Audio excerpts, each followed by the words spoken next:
In honor of the upcoming release of It, we are going to be talking about balloons. See, we've even got a dog flying with balloons in the background. Xbox, Twitter, Uber, Postmates, Netflix, MoviePass, Google, eBay, DoorDash, Apple, Amazon, Airbnb, The Apptrepreneur. Hey everyone, this is Kevin the Apptrepreneur, and before we can talk about something fun like balloons, we have to go to this article. Investors who dumped Uber stock last week are idiots. Here's what's really going on. Now granted, we have already read this article, so don't worry, we're not going to go over it again. However, I wanted to bring this up for a very particular reason, because this article written by Jim Edwards is clearly from someone who, I don't know if he's an Uber shill, I don't know if he's just really invested in the Uber company, but it's pretty clear he's not looking at the bigger picture. I mean, Uber posted a $5.2 billion loss. I mean, let's do that Donald Trump style. This company lost $5.2 billion. That's a loser company. You know, that's what Donald Trump would say. That is the kind of money that no losses, very few successful companies are built off of. And he's writing this article saying everything's fine. Granted, he wrote this article after the money was lost. He wrote this article after 400 marketers lost their job. He did write this before the hiring freeze was put into place. But, you know, either way, still 2 out of 3. He wrote this knowing fully well the company was not doing very well. And it's gotten worse. As you can see, Uber has dropped to a record low as frustrations persist over outlook. Uber Technology Inc. shares, which have spent more time below their recent IPO price than above it, fell to a record low Wednesday as market sentiment broadly soured on fears of a global slowdown and amid lingering disappointment with last week's second quarter report, according to analysts. The stock dipped as much as 6.5% to $34.10, the lowest price since its May debut. By the way, I also think Lyft got under 55, or if not under 55, pretty darn close to that. With much of that slide occurring in the week since its earnings, which came on the heels of a better-than-expected report from ride-hailing competitor Lyft. I don't know how it was better than expected. They both lost money, but whatever. So, as you can see, this stock is in trouble. And when the stock is in trouble, the company is in trouble. And how much trouble are we talking? Well, they are in so much trouble, they can't even afford balloons for the Uberversity. Yeah, that's what they call it at the company. They call it an Uberversity. You've been there for a while. It's not an anniversary. It's an Uberversity. And you can see this headline right here. Deflated, Uber may swap anniversary balloons for stickers to save $200K per year. $200K per year. You know, there's so much to unpack in that one headline, but let's look at the article first. Last week, Uber's chief financial officer, Nelson Chai, sent an all-company email announcing a major policy change. This wasn't even just something they casually mentioned. This was a policy change. Uber marks the anniversary of employees' work at the company, which is internally referred to as an Uberversary. But now, instead of marking another year of service with helium balloons at their desk, the on-demand transportation giant will start giving its employees stickers to mark the occasion. Chai said in his email that the switch could save the company more than $200,000 at its offices in San Francisco alone. Again, there is so much to say about this. I mean, I'm sure, but I'm giving you guys at home first a chance to really think about what's being said here. It's not only a great way to find dollars we can invest back into the business, it's also more environmentally friendly, Chai's message said, because there's always got to be a positive, despite the bleakness of it all. Crunchbase News was shown the email by a recipient who did so on condition of anonymity. Uber did not respond to requests for comment prior to publication. This cost-cutting measure is part of a company-wide campaign complete with its own internal hashtag. Hashtag find the money. You know that scene in Jerry Maguire? I don't know if anyone, I might be dating myself. 1995 or was it 96? One of those years. Jerry Maguire, movie Tom Cruise. About a football player who wanted a better contract, and Tom Cruise was his agent. The football player was played by Cuba Gooding Jr. in an Oscar-winning role.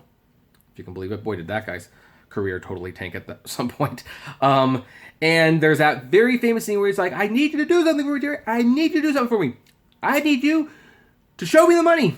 Okay, I'll show you the money. Say it with me, Jerry. Show me the money. That's what it reminds me of. I can just imagine Darkar Shahi in the Uber offices kind of going like, find the money. You come on, everyone. Find me the money. Find me the money. We got to keep this company going. Find me the money. So anyway, that's what I think about when I see that.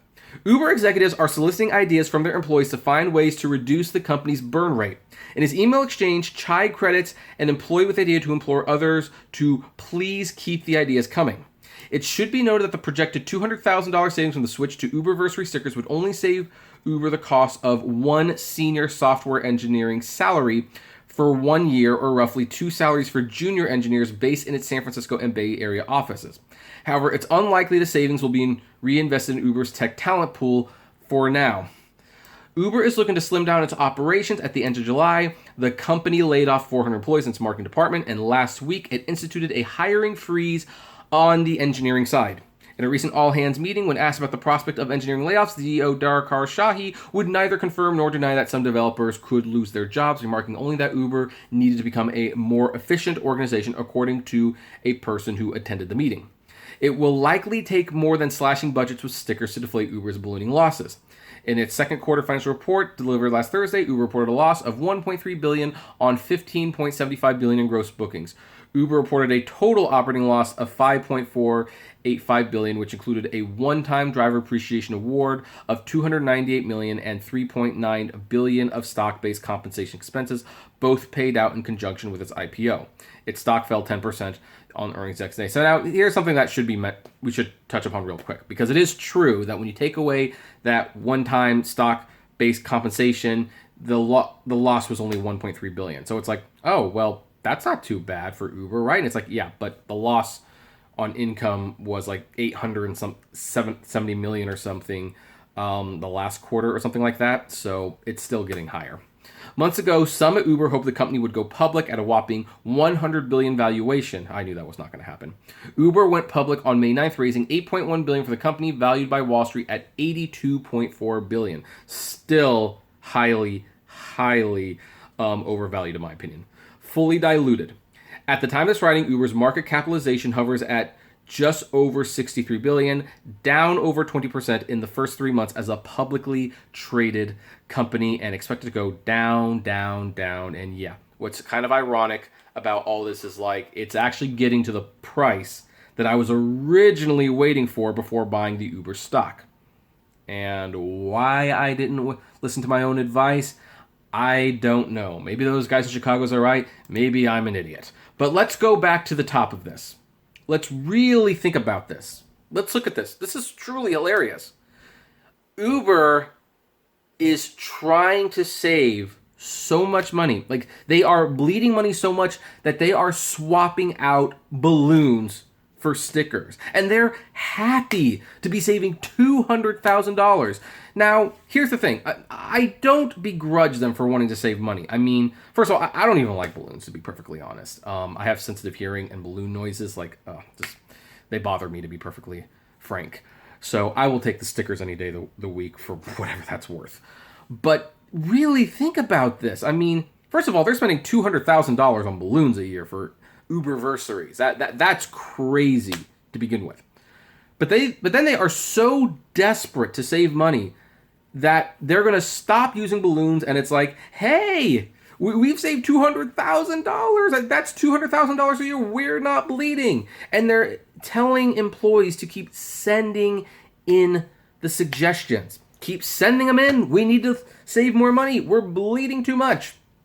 This is just so... Oh, what's the word? This is sad. This is sad. You know what this reminds me a lot of? This almost reminds me of those "Yo Mama So Fat" jokes. I don't know if those are still around. I remember in the 90s they were like a big thing when someone would say "Your mama so fat" and then they'd throw an insult at your mama. My personal favorite was "Your mama so fat she sat in a rainbow and Skittles popped out." So 90s childhood. So this is like Yo Uber so poor they They can't even afford balloons, or yeah, I don't know. Maybe it'll be the title of the video, but that's what kind of reminds like, yo, Uber's so poor, we can't even pay the drivers good. Yo, Uber's so poor, the CEO has better dental than the entire country of Germany. Something you could, I don't know. Start coming up with like your funny, your Uber's so poor jokes. Let's turn it into a meme or something to that effect. But yeah, this is I think this is hilarious, personally. So you know what? Hey, Uber, since you're soliciting advice to cut costs, I'm going to offer one itsy bitsy piece of advice. Move out of San Francisco. Seriously, move out of San Francisco. Go to Kentucky, Delaware, Tennessee, Minnesota, Maine, Colorado. Go somewhere that's not necessarily in the middle of nowhere, but is discreetly located. Bring industry to a town or somewhere that wants to populate a little bit more. You will save millions of dollars in rent. And hey, you might even be able to get away with paying your engineers and stuff like $50,000 less a year, because $150,000 will go. Heck, they could just buy their house right out after the first year's salary working for you somewhere else. That's one way to save a lot of money. I know you don't want to do that. You want to be where the tech is, which I think is getting to be really overrated, by the way. It's like, oh yeah, there's only like this 1 or 2 cities where a bunch of tech people can be. Please, you pay them enough, they will go somewhere. That's my thought. You know, especially if you're paying them with compensation. But hey, that's one way to save millions of dollars, and that would make a much bigger difference on your spreadsheet than $200,000 for balloons. Absolutely incredible. So anyway, that's my thoughts on that. I would like to know what your thoughts on it are. Comment below, like, favorite, share, subscribe. And before we head off, let's have a word from our sponsors who help keep the show running smoothly, and you guys can definitely use as a valuable resource if you want work outside. Times are changing for gig workers and the gig economy, and there are a lot more gigs from a lot more companies than there used to be. That's why when people ask me where they can go to find resources for the gig economy, I recommend gigworker.com. At this site, you can see what other gig workers are doing and discover better opportunities from industries, companies, resources, and even a forum where you can talk with other people in the gig economy. Gigworker.com is a great resource site, whether you work for Uber, Lyft, Postmates, DoorDash, TaxRabbit, Thumbtack, Upwork, whatever. There's a gig for you and there's a forum for you on gigworker.com. Gigworker.com for all your gigs. Thank you once again for watching, and as always, flame responsibly. Have a good one.